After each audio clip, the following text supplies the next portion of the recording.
It's Ramsey Dewey over here in Shanghai, China. Welcome to another edition of Q&A with the Coach. Quick shout out to my channel sponsor, NoGiBJJGear.com. Go check them out for shorts, spats, rash guards, etc. for BJJ MMA training. Don't forget to use my code Ramsey10 for 10% off everything. Now on with the questions. We have an email today from our friend Danny. And Danny got in a troubling situation today. He almost got robbed twice. Not once, but twice. Man. But he got away. He managed to run away, didn't get hurt. Thankfully, didn't get robbed, didn't lose anything except for his pride. Man, that really got to him. Now, Danny's been boxing for a while. He says this: I lost confidence in myself because even though I do boxing, and I've done it for almost a year, I know I wasn't going to be able to defend myself against a group of people. So I know that wasn't an option. And that's what affected me. The fact that I couldn't do anything, and I know that at least I'm safe now and I didn't get anything taken away from me. Now I know just not to stay out late and go around in that area anymore, but I still feel that feeling, like I couldn't do anything, and that's what hurt. That's what really brought me down. I'm just lost, and I don't know what I should do or how I should bring myself up again from something like that. I know you have lots of emails and you're probably not going to see this for a while. Well, surprise Danny, I saw it right now. I do check my email once in a while.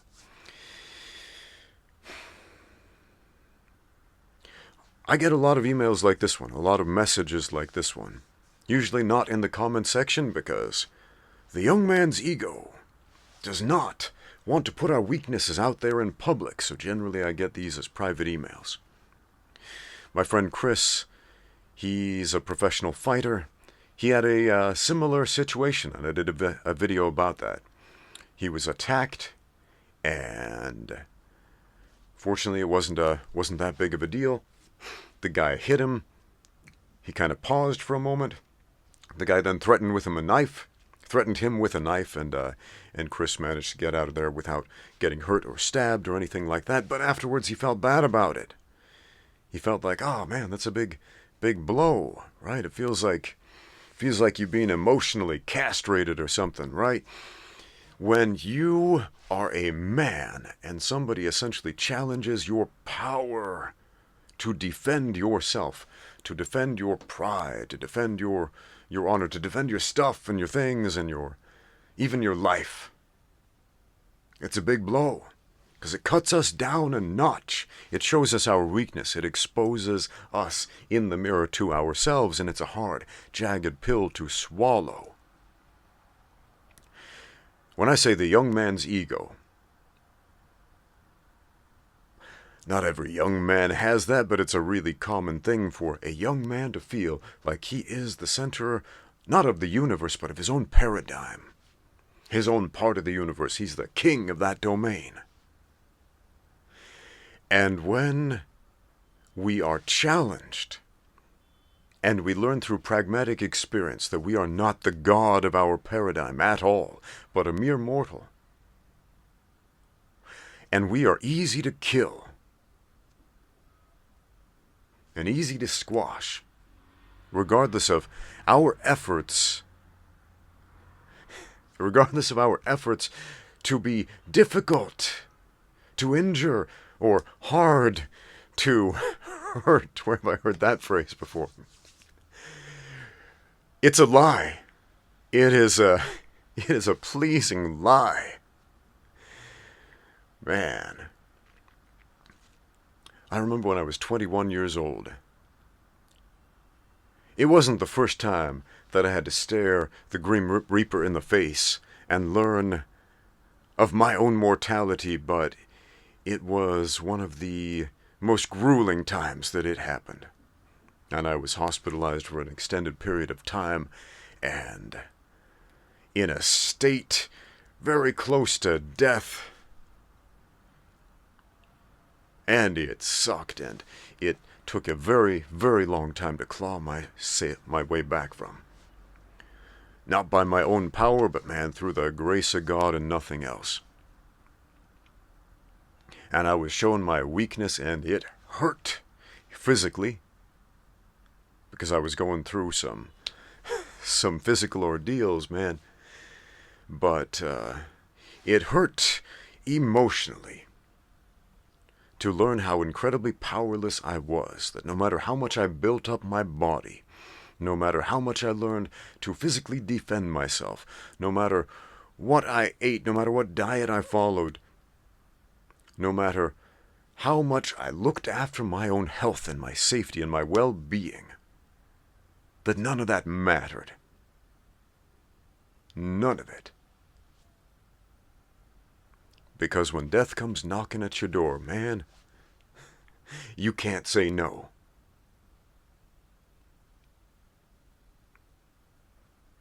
So you've been shown your own weakness. And it hurts. It's humbling. Let's talk about that. Humility. It's a word that gets thrown around for all the wrong reasons in the martial arts community quite a bit, because we're told as martial artists we should be humble, we should experience humility. And if you go to a fight gym and you don't know how to fight, and you spar with people who do, you'll experience a type of humility where you realize you have a long way to go before you get to that level. And that's just at the gym. There are other levels, man. Let's talk about the streets for a minute. Out on the streets. Man, don't play in the streets, kid. You're going to get hit by a car. More likely than getting jumped by hoodlums or ninjas jumping out of the shadows. It's the first thing my mother taught me about going outside. Don't play in the street. You get hit by a car. And if you're laughing at that, man, vehicular accidents, cars hitting people, kill a whole lot more people than fights in the street by a significant factor. Why does it hurt, though? Why does it hurt? Why does it hurt our pride? Why does it hurt our ego? Why does it make us feel so bad and cause us to ruminate so much when we learn how truly weak and helpless we are in the face of real adversity? That by ourselves, that our own fleshy little hands can only do so much and no more. Why is that so painful, man? Because it challenges the paradigm that you are not the God that you should be worshiping. And I think a lot of people out there in the world belong to the religion of me, me, me. Religion is not a church, it's not a set of scriptures, it's not doctrines and dogma, it's not a deity that you believe in. Religion is what you do, it's what you think, it's how you act. It's ultimately who you are on the inside. Regardless of what sect or creed you say you believe in or don't believe in.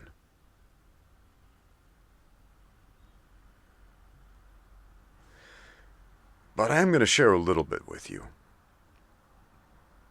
about a creed that I personally follow. This one comes from the Book of Mormon. Yeah, I'm one of them. This one says, "And if men come unto me, me being the Lord, I will show unto them their weakness." Why the heck would you want to be showing your weakness? The Lord is saying this like it's a good thing. If men come unto me, I will show them their weakness. Men want to be strong, right? That's why we go to the gym. We do all those curls. We do all those bench presses. We do all those squats and deadlifts. We want to be strong. We want to look ripped. We don't want to be showing our weakness. We want to look in the mirror and see our strength. We want to see our six-pack abs pop out. We don't want to see our weakness. We don't want to be showing it. But one more time, if men come unto me, I will show them their weakness. I give unto men weakness, that they may be humble. Weakness is a gift. my friends, it's a gift. There are lots of different types of weakness. There is physical, muscular weakness. There is mental weakness. There is spiritual weakness. There's emotional weakness, man. There's weakness in everything that you could attempt to become strong in or skilled in. But weakness is a gift. Thus saith the Lord, I give unto men their weakness, that they may be humble. And my grace is sufficient for all men, that humble themselves before me. For if they humble themselves before me, and have faith in me, then I will make weak things become strong unto them.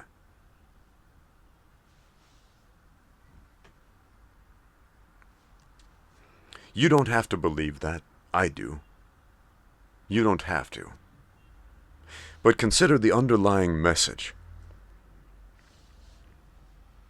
Whether you believe in the Lord or any deity at all or not, consider the underlying message. The gift of weakness. Weakness is a gift because it allows us to become humble. And my friend, you had this experience that showed you your weakness, and it made you humble. And right now, there's a whole narrative going on inside your heart trying to figure this out. Trying to figure out, how do I become strong? Because you've been shown in a very pragmatic way, I am not strong in the way I thought I was. I am now humbled. I'm brought down to the depths of humility, and I'm looking for a way to rise above it.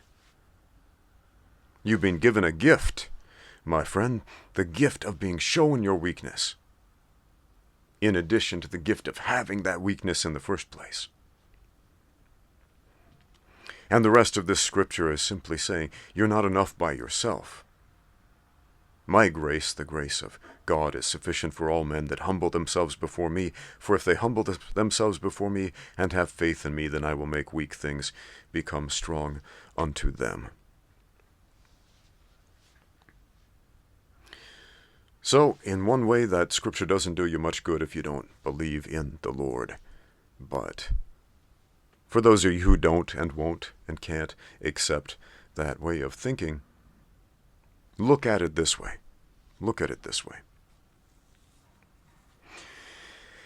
You're not enough by yourself. In this physical scenario, you're attacked by multiple opponents, too many to fight with your bare hands. And they want to take something from you. They want to take your money. They want to take your life. They want to take your dignity. They want to take it away. And you want to fight back. But you can't, because there are too many, and they will kill you. And that's the reality. You are not enough by yourself. You need something else. You need someone else to have your back in that situation.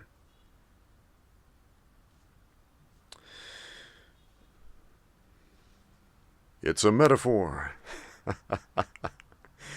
Anyway, that's a little bit about where I'm coming from, creed-wise. But let's go back to the idea of your religion. As many young men are members of this church of me, me, me, I suggest get excommunicated from that church, because it's not going to help you in the long run. It's going to help you feel a sense of pride and satisfaction about yourself for all the wrong reasons.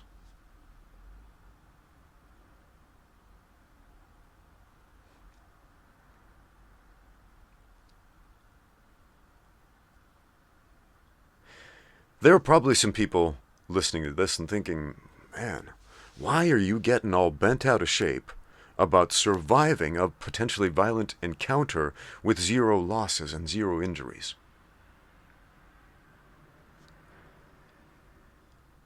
And there are guys out there nodding their heads like, I get it. I would feel bad about that too.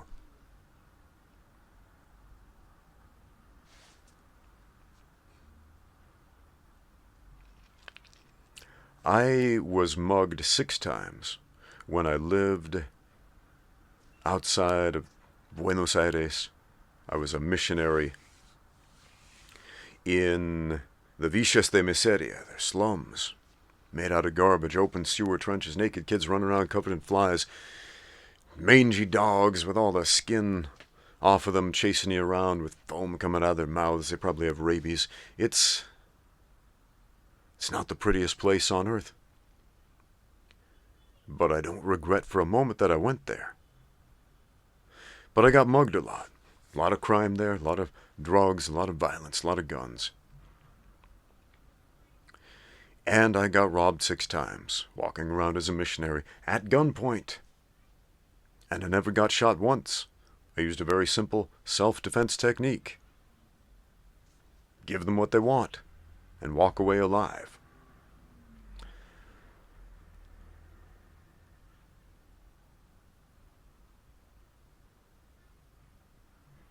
And never once did I have the experience that you've had. I understand that you're experiencing it. I understand why you're experiencing it. But never once did I have that experience like, it's so difficult to process this because I'm a man, and this just challenged my whole idea of manhood.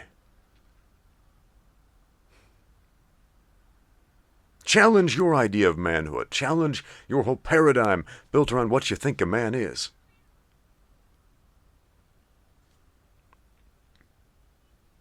There are all these outward manifestations of what we think a man is supposed to be. A man's supposed to be tough and gritty and know how to fight and grow a beard and have a deep manly voice and command respect of others.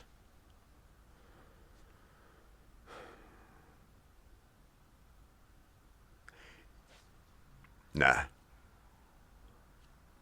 I don't care what you look like, if you have a beard or a deep manly voice or a high squeaky voice, or if nobody even knows who you are, let alone whether or not you command the respect of others. That's not the measure of a man. A man is integral with his word, first and foremost. Your word is your power. Your word is your true power, and being integral and whole with your word. You do what you say.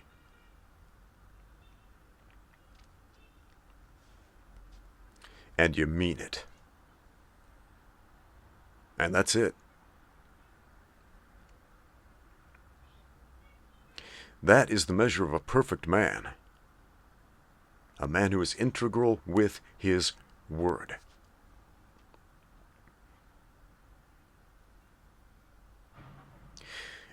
A man, a real man, does not simply command the respect of others.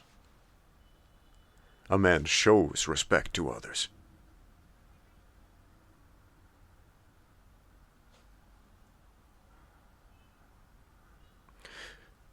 Flip that paradigm upside down.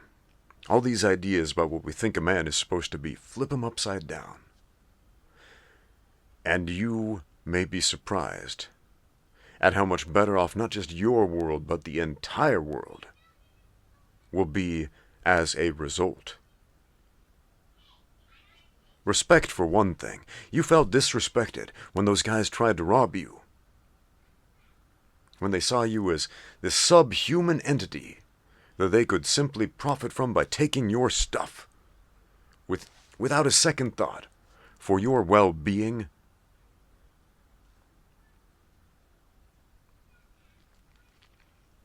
You felt disrespected. And when we feel disrespected, it's really easy to fall into the cycle of abuse and disrespect others.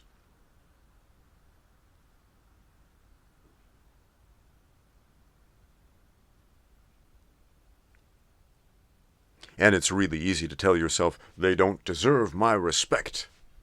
You gotta earn my respect.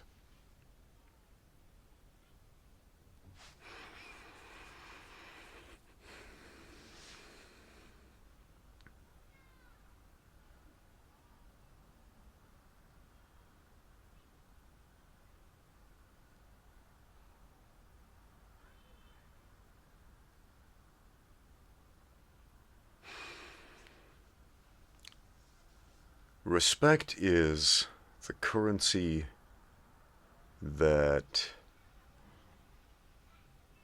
the feeble-minded operate with, I think. If you're using respect as currency, you pay me respect in order to get what you want. Ah, man. It's not currency, it's a gift. Just like weakness is a gift. Gifts are not owed. Currency is owed. Money is owed. What's money for? What's a dollar bill for? It's to pay a debt.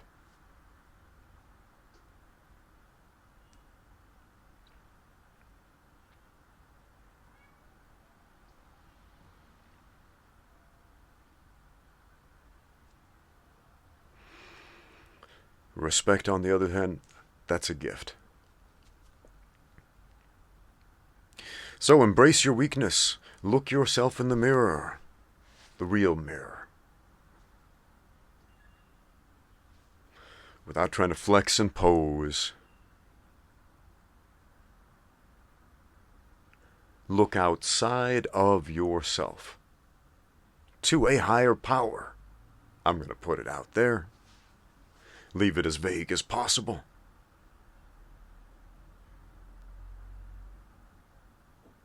Let you figure out the rest.